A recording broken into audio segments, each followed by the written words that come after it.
और एचपीएमसी के पास हमारे बागबानों के 65 करोड़ रुपया बचा है, जो पिछले 5-7 साल से बचा पड़ा था। मैंने तुरंत प्रभाव से 70 करोड़ रुपया उसी समय उपलब्ध करवाया और एमएसपी जो न्यूनतम समर्थन मूल्य पर जो सेब खरीदा जाता है, आज उनकी एक भी पेंडेंसी हमारे पास नहीं पड़ी। यूनिवर्सल कार्टन की बात होती थी, फैसला कौन लेगा? हमने कहा कि बागवान एक पेटी में सेब 20 किलो भरता है, 25 किलो भरता है, कई बार बड़ी पेटी होने के कारण 27 किलो हो जाता है, लेकिन उसको सेब का सिर्फ पेटी का मूल्य मिलता है।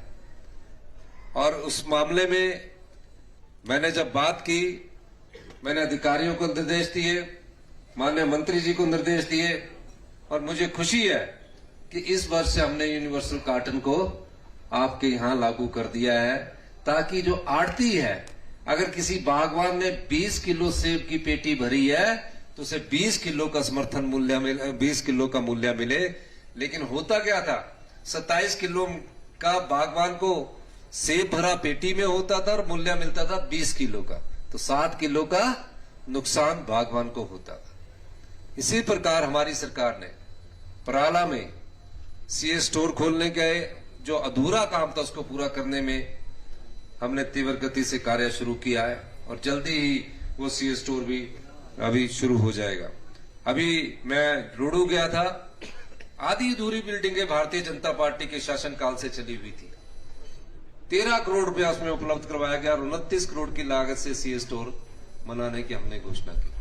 8 और सीए स्टोर हम बना रहे हैं, ताकि हमारे जो बागवान हैं उनका सेब जब मार्केट में आता है, ज्यादा सेब होने के बाद कई बार आड़ती भी, मैं आड़तियों पर दोष नहीं, आड़ती भी उसका मूल्य को कम कर देते हैं। इस स्थिति से निपटने के लिए हम चाहेंगे जब मार्केट जब ऊंची हो तो वो सेब मार्केट में दोबारा से आए, ऑफ सीजन में आए, ताकि बागवानों को बहुत अधिक फायदा मिले। इसके अतिरिक्त हमारी सरकार ये भी प्रयास कर रही है कि राजगढ़ से जो पराड़ा से राजगढ़ रोड जाता है चंडीगढ़ के लिए, उसको डबल लेन किया जाए, ताकि जो जुब्बल कोटखाई रोड से जो सेब जाएगा उससे आपका जो सीधा चंडीगढ़ का जो रोड है वो नजदीक पड़ेगा, और आपको जो ट्रकों का किराया है वो कम देना पड़ेगा और आपकी जेब में ज्यादा पैसा आएगा।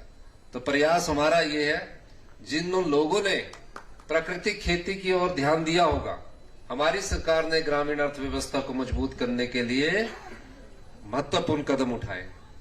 हम 70 से 90% लोग गांव में रहते हैं, हम शहर में आए, परिवारों ने हमारे काम किया, बच्चे पढ़ाए और शहर में एक मकान बना लिया, लेकिन आज भी हम 70-75% अपने गांव की जड़ों से जुड़े हुए हैं, और हमें उन जड़ों को मजबूत रखना है।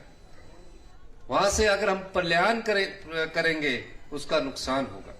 इसलिए हमने कहा कि जिस गांव के व्यक्ति ने गांव में रहकर अगर पशुपालन किया है तो उसके गाय के दूध का मूल्य 45 रुपए प्रति लीटर के हिसाब से मिल्क फेडरेशन खरीदेगी, और भैंस के दूध का मूल्य 55 रुपए के हिसाब से मिल्क फेडरेशन खरीदेगी। मैं रोडू गया तो रोडू में मुझे दुग्ध उत्पादक मिले, उन्होंने कहा कि जो आपने 32 रुपए से बढ़ाकर 30 रुपए से बढ़ाकर 15 रुपए पिछले बजट में गाय के दूध में जो बढ़ोतरी की है, उसके कारण हमारे में आर्थिक समृद्धि आई। मैं रामपुर गया, 10,000 के करीब वहां लोग थे, महिलाएं थी, उनके घर में आर्थिक समृद्धि आई। फिर हमने कहा कि जो गाय रखता है, क्योंकि हम खुद कृषि परिवार से आते हैं, मेरे माता जी तो अभी भी गांव में खेतों में घूमती है, खेती करती है, बुजुर्ग है पुराने समय के, उसमें पढ़ाई होती नहीं थी, खेती के आधार पर ही आगे कार्य किए जाते थे। तो निश्चित तौर पर हमने कहा कि जो खेती से जुड़े हैं, जो गाय के गोबर से मक्की पैदा करेगा 30 रुपए किलो के हिसाब से, माननीय चौधरी चंद्र कुमार जी ने इस वर्ष हमने प्राकृतिक रूप से उगी हुई मक्की को खरीदना शुरू किया है। शिमला में आजकल उसकी खरीद की जा रही है। और गेहूं, जो गाय के गोबर से गेहूं उत्पादित होगा, पैदा होगा, उसका हमने 40 रुपए किलो प्रति किलो के हिसाब से मूल्य तय किया है। ताकि गांव के लोगों के पास पैसा आए।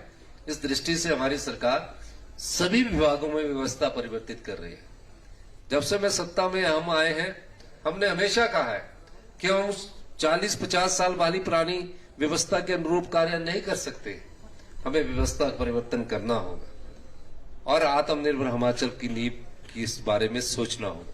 मुझे खुशी है कि 2 वर्ष के इस कार्यकाल में सबसे पहले तो जो ब्यूरोक्रेट्स होते हैं, अधिकारी होते हैं, उनको समझाना बहुत मुश्किल होता है, वो एक ढर्रे के हिसाब से चलते हैं, लेकिन हमने उनको समझाया और आज ग्रामीण अर्थव्यवस्था मजबूती से आगे बढ़ रही है।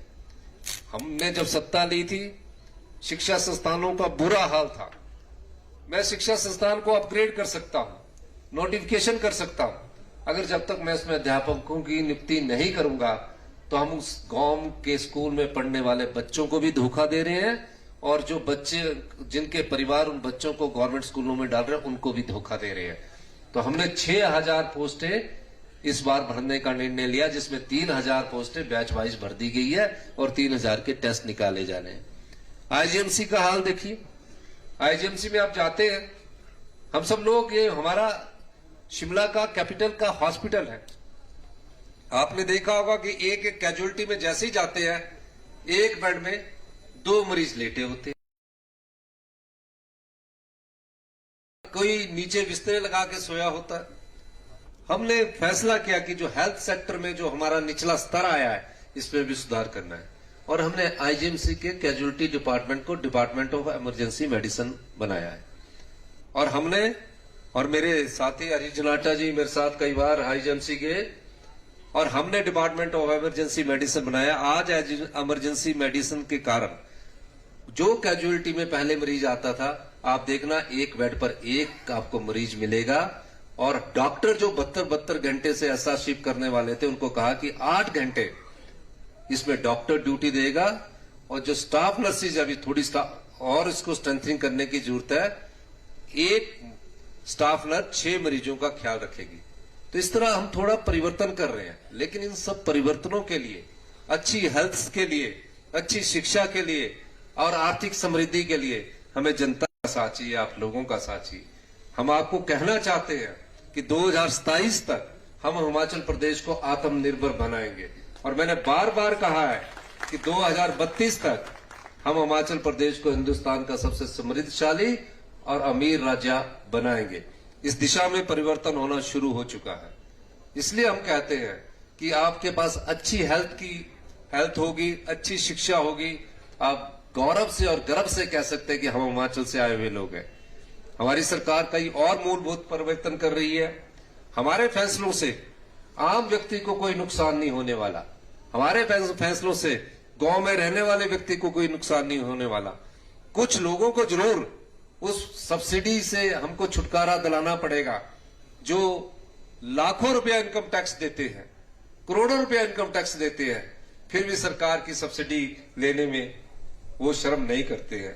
हमने फैसला किया है कि जो भी इनकम टैक्स लेता है उसे पानी की मुफ्त सुविधा नहीं मिलनी चाहिए और जो 100 रुपया बिजली का बिल सिर्फ गांव के लोगों के पास 100 रुपया हम लेंगे, जितना मर्जी पानी का बिल यूटिलाइज कर ले, हम उससे पर लीटर के हिसाब से बिल नहीं रहेंगे।